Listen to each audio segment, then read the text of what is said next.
Good afternoon. Good afternoon. I've lost my cell phone. If anyone sees a cell phone, or if my mother calls, tell her I'm busy. Thank you. But he has not lost his socks. Come on, Nigel. Show No, us. no, I have. Those socks. There we go. Yes, it matches the line.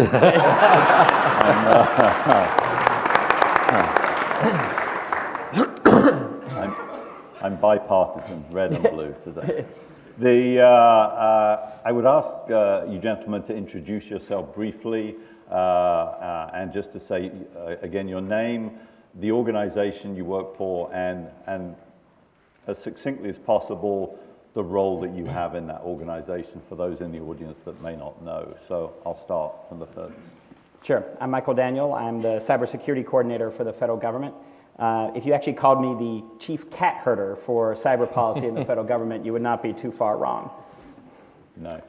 I'm Chuck Romine. I'm the Director of the Information Technology Laboratory at the National Institute of Standards and Technology, where I'm privileged to run an organization, to lead an organization of about 360 federal staff and 170 associates. So we're a big organization doing a lot of great work. I'm Gerry Connolly. I represent the 11 districts of Virginia, just across the river in Fairfax County and Prince William County. I'm the ranking member of the Government Ops Subcommittee on Oversight and Government Reform, and I'm chief co-author of several bills involving information technology and including cybersecurity. Excellent. Thank you, gentlemen. I've written down some questions over the weekend, so we don't have a deathly silence. I'll start with Michael. I get the impression that the U.S. builds the best locks it knows how to, and then somebody comes along who's a somewhat better lock picker, and they crack open that lock. And at first flush, if you read the media, it looks like a Tom and Jerry kind of game, except for it's not really a game, it's national security. In the area of closing doors that then get reopened and reclosing them again, is this a subject that's keeping you up at night? Well, I have 2 young kids, so beyond Right. those keeping me up at night, I do think that there are certainly some trends out there that are very worrisome. If you look across the threat space, you can see that the threat is getting broader. We keep hooking more and more stuff up to the internet. Pretty soon your coffee maker will be a threat vector at the rate we're going. So it means that the surface and the things that we're trying to defend are getting bigger, but not only that, they're getting more complex because it's not just desktops connected by wires, it's different kinds of devices, and so the defenses we have to employ are much more complicated. The intruders and the attackers are getting more sophisticated. The tools that they're able to employ are becoming much, much harder to detect. They're much more sophisticated. While your spam folder may be still full of requests for funding for a Nigerian prince, that's no longer really the main vector. And it's getting easier at the same time to use because the bad guys are very helpfully building in graphical interfaces, drop-down menus into the malware. You don't have to be a coder anymore to use malware. And finally, the threat is becoming more dangerous. We are seeing very clearly the adversary willing to move up the threat scale from what used to be the digital equivalent of graffiti defacing websites to actually moving up to destructive attacks where they're actually willing to destroy data. So all of those trends are very disturbing. At the same time, I'm actually more confident in our ability to respond to the threats, even more than just a year ago when I first took the position. Our ability to, and the focus that we're seeing on this issue, the movement, the kind of focus that Congress is putting on the issue, the fact that it is moving out of the realm of simply the techno-geek and into the boardrooms, into the C-suites, in the corporate world, and up to the deputy secretary and secretary level within the government. All of those are actually very good trends for saying that we're starting to take this issue seriously and are actually beginning to get ourselves organized to confront it. Nice. Good answer. Thank you, Michael. I have one for you, Congressman. I wanted to answer that one. Yeah. No. I've crafted individual questions. I assume, I may be wrong here, but I assume that because of the time you spend on the Hill and because of the conversations you have, that you are, that you're way better versed in the cybersecurity threat than Joe and Jay in public, who, you know, don't live politics and security as a matter of course. That's the nicest compliment I've had in years. Stick around, there may be more. So, you know, with that enhanced visibility, do you actually think we're on a track to successfully crack, you know, the cyber nut? Or do you think we need to, you know, batten down the hatches and fill some more sandbags because it's going to be a bumpy ride? I think so long as we have technology, you're going to have, you know, measures and countermeasures. Those who are seeking to break into databases or whatever their motivation may be are always going to develop the latest way to break in, and we're always going to have to be investing in preventing, mitigating, catching. I'll give you 3 statistics that alarm me. You asked what keeps you up at night. 2 things keep me up at night in my job. One is a radiological attack somewhere in the United States with a dirty bomb, and the other is this, cybersecurity, because you ask yourself what could go wrong. So much is dependent on technology that that's the good news is it's increased our capacity enormously, but it also has a soft underbelly that makes it very vulnerable. And you know, Leon Panetta talked about maybe what it will require is a cyber Pearl Harbor for the public to fully understand and get mobilized to respond. But 3 statistics. In just the last 5-6 years, incidents, cybersecurity attack incidents in the federal government reported have gone up 782%. One bank, the Bank of America, last year had 122 million cybersecurity attacks. Wow. One bank. Third statistic, 4 years ago, identity theft at IRS, people hacking into the system and getting the refund check or transfer that belonged to you, but I'm stealing it. There were 54,000 such incidents 4 years ago. Last year, 1.4 million. Do we have a problem? We have a big problem. That was a little sobering. I mean, you know, you could have ended on a joke or something. You know, well, the good news is we still have a lot of legacy systems in the federal government, including Cobalt, and the Chinese do not know how to hack into that. Here we go. There we go. Always end on a high note. That's it. Yeah. Keep them one and more. Chuck, the presidential executive cyber order clearly has put NIST way more in the front line. It was an important agency before. I would say it's now a more important agency, and you guys are under increased scrutiny because you've been given a pretty major task. Do you think the agency as it is today is capable of, oh yeah, well, we'll take all that on, we'll just hire a few extra people, or do you think you need to do one of those corporate reorgs, which is kind of break it down and build it up for the new mission? So I don't think those are the only 2 choices. My laboratory has been involved in cybersecurity laboratory and its predecessors for decades. We were doing cybersecurity before it was current, I guess. There were a lot fewer challenges then, and they were a little less sophisticated. But we've certainly been able to mobilize a substantial fraction of the outstanding force that we have of technologists and security experts to answer the call. Within a day of the announcement of the executive order, we had a draft RFI out.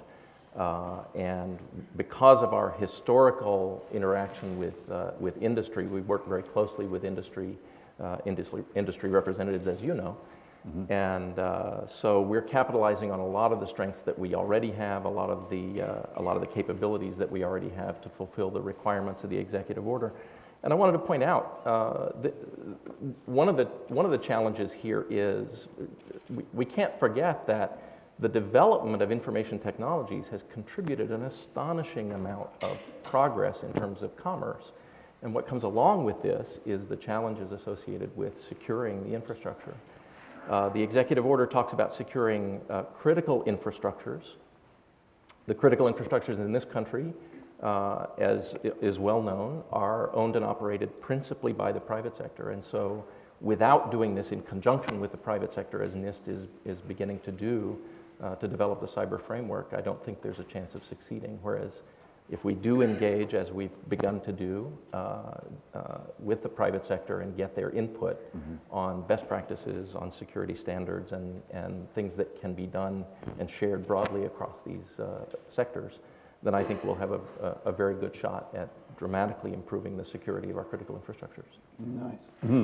Okay, and I believe that the company that pays my salary is working to be part of that solution. So that's good.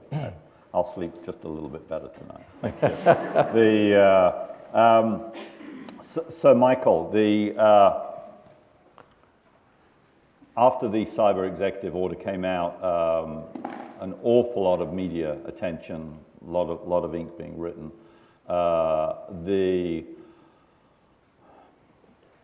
And a lot of what I've read has been in very emotive terms about the problem. And journalists like to look at it through the military lens, which gives them the opportunity to roll in words such as attack and defense. And it makes it just so much more salacious. Do you think if the discussion started from a lens other than that, the barrel of a gun, that we may make more progress, and achieve a goal in a more reasonable time? Does that make sense? Yeah, no, I think a couple of thoughts on that.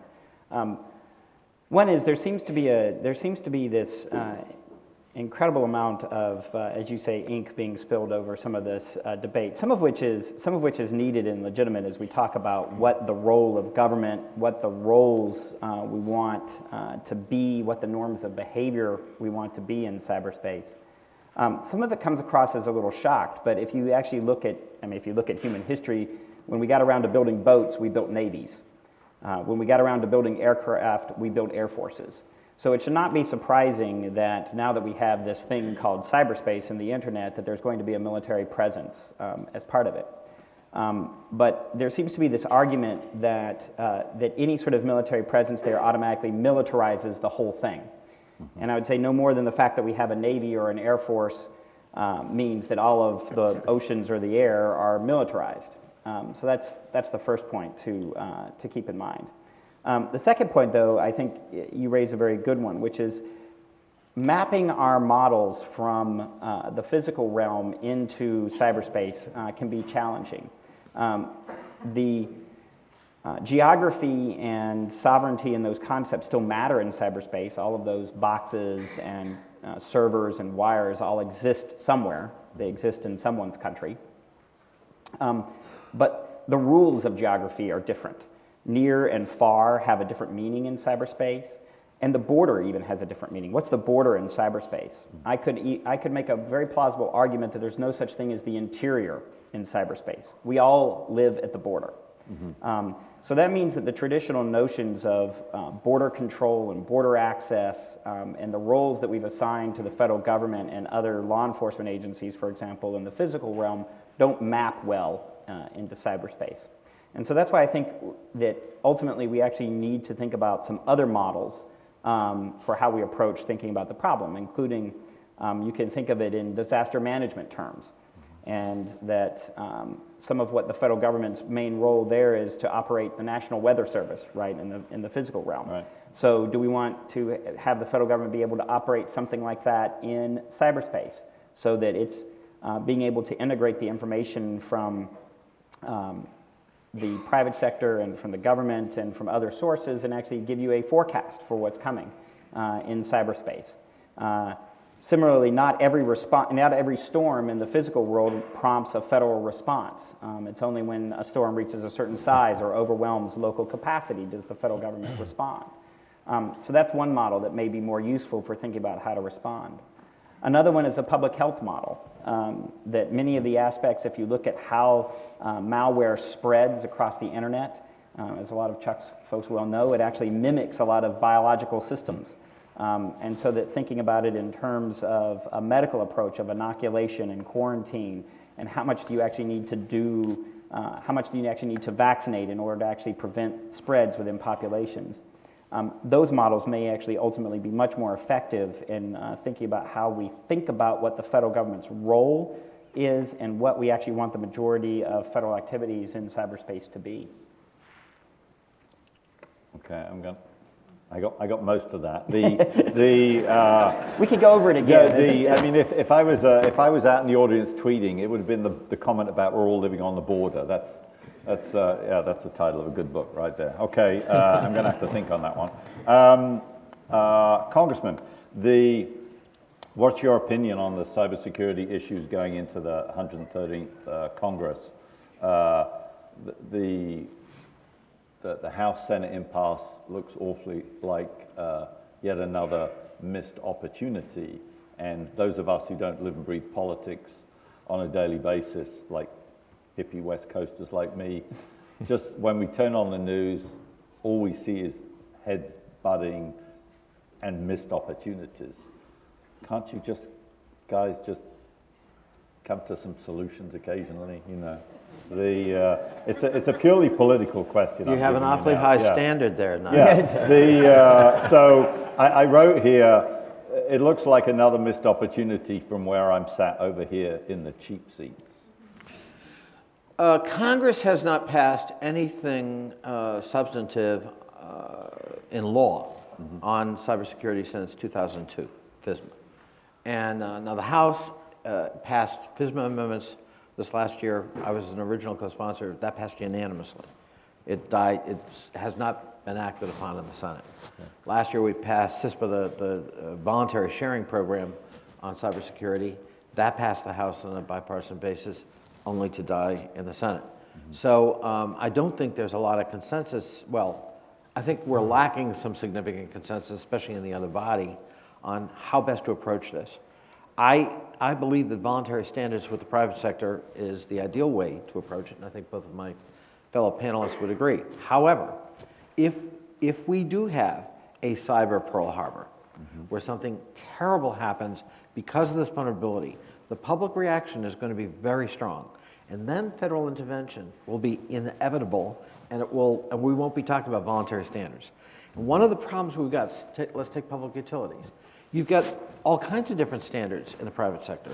Some are most of us would agree were robust, but some are fairly minimal. And that kind of variation isn't going to cut it in the event of a major incident. And so that's what I worry about. Can we work with the private sector to get a vigorous, robust standards that all of us would go, yeah, that protects us, without the need for federal intervention, and some kind of voluntary sharing so that the federal government is better placed to also be there when it's needed. Going back to Michael's analogy of NOAA and weather conditions, you know, we intervene when it just overwhelms the local system on an as-needed basis. Work in relation to the private sector, and you can point the finger at me just as much as anyone else. Where do you think private industry is in helping you get to where you need to get? Are we part of the solution? Are we part of the problem? Are we where we need to be, or are we not returning calls? Oh, you're definitely not ignoring the calls. That's the exciting news from my perspective. Okay. I can't think of a better setup that the congressman could have given me than to talk about the different kinds of standards regimes that the private sector uses. So thank you for that. I appreciate it. One of the things that we've done. That's why I'm here. Thank you, sir. In response to the president's galvanizing the federal government in this way and assigning to NIST the awesome responsibility that we have under the executive order for working with the private sector. We've convened a couple of workshops already. One was a kickoff workshop to sort of outline the problem and contribute substantially to the security of some of the critical infrastructures. We had terrific turnout. I'm keenly aware and sensitive to the fact that we're more than halfway through the 240 days that the President gave us. So we're working as diligently and as fast as we can with our partners at DHS and with Michael's organization, with the private sector. We're very excited about the turnout that we got from all aspects of industry, not just the IT sector that your company represents, Right. Or even the security sectors as a microcosm of the IT industry. We had very strong representation from many of the owners and operators of critical infrastructure, the energy sector, transportation sector, the financial services, goes on and on and on. And they shared with us a tremendous amount of very useful information that we're now furiously processing so that we can prepare for the next workshop. Which I have to put in a plug for the next workshop. For those of you here, it'll be on July 10th, starting on July 10th for several days in San Diego. And looking forward to that. We expect to have a third workshop in the middle of the country after that where we will finalize the first draft. But I do want to make one serious point here. Or a couple of serious points. One is that the owners and operators of the critical infrastructure really do understand the behavior of that infrastructure better than the federal government can coming in. And so working with them on these voluntary standards, as the congressman says, is exactly the right way to go for the sort of raising the bar or the baseline security for the infrastructure of the nation. But the second is also going back to the changing nature of the threat, right? Things are so different today than they were 5 years ago. You can't imagine that we will issue a framework and we'll be finished and that's the end of the story, right? So this is going to be an ongoing process, a living document or a living set of standards that must evolve as the threat space evolves. And so I don't think NIST is going to be done or the federal government as a whole is going to be done at the end of 240 days or 365 days. It's going to be an ongoing process. Okay, thank you. That's a great answer. I'm off written questions. I have just enough time. I think I'll fire one at you, Michael. Suppose that the president was here at this event, and I asked the congressman to scooch over and accommodate his commander-in-chief. And I said, where do you really think that this is a battle we're actually going to win, or it's just, you just keep pouring more and more money and more resources, and those that would get into our systems, whether they be, a foreign government or a 12-year-old, spotty hacker in his back bedroom. It's one of those races that you can't win. What do you think he would say to that?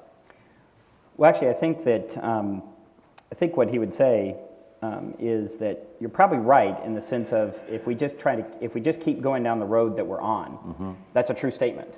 Okay. At one level, given the structure of the internet, how it was laid down where it very much favors the intruder and makes defense incredibly difficult. At one level, we're in Vegas, we're playing against the house, and the house always wins. But I don't think we're stuck there. I think that's the fundamental thing. We don't have to keep playing that same game. We can change the way that we approach it. We can change how we think about it. One thing that's interesting, if you think about it, one of the basics of security hasn't changed in 25 or 30 years, and that's username or password.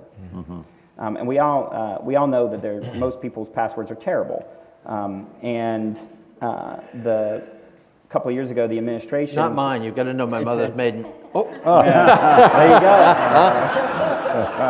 go. Or your pet, or, And a couple of years ago, the administration started an effort about trusted identities in cyberspace and trying to figure out a way to kickstart the ecosystem out in the private sector to how can we move past that. Right. Now, Slate magazine very helpfully, when we rolled that out, their headline for that was President Obama thinks your password sucks.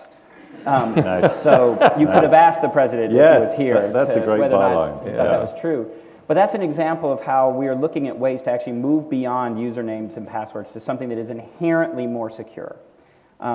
I think it also has to be a change in our mindset of it has to be risk-based as we think about things. We will never be able to close all of the doors completely 100%. But you can think about things and how you protect things in a risk-based manner that will make a difference in the long run.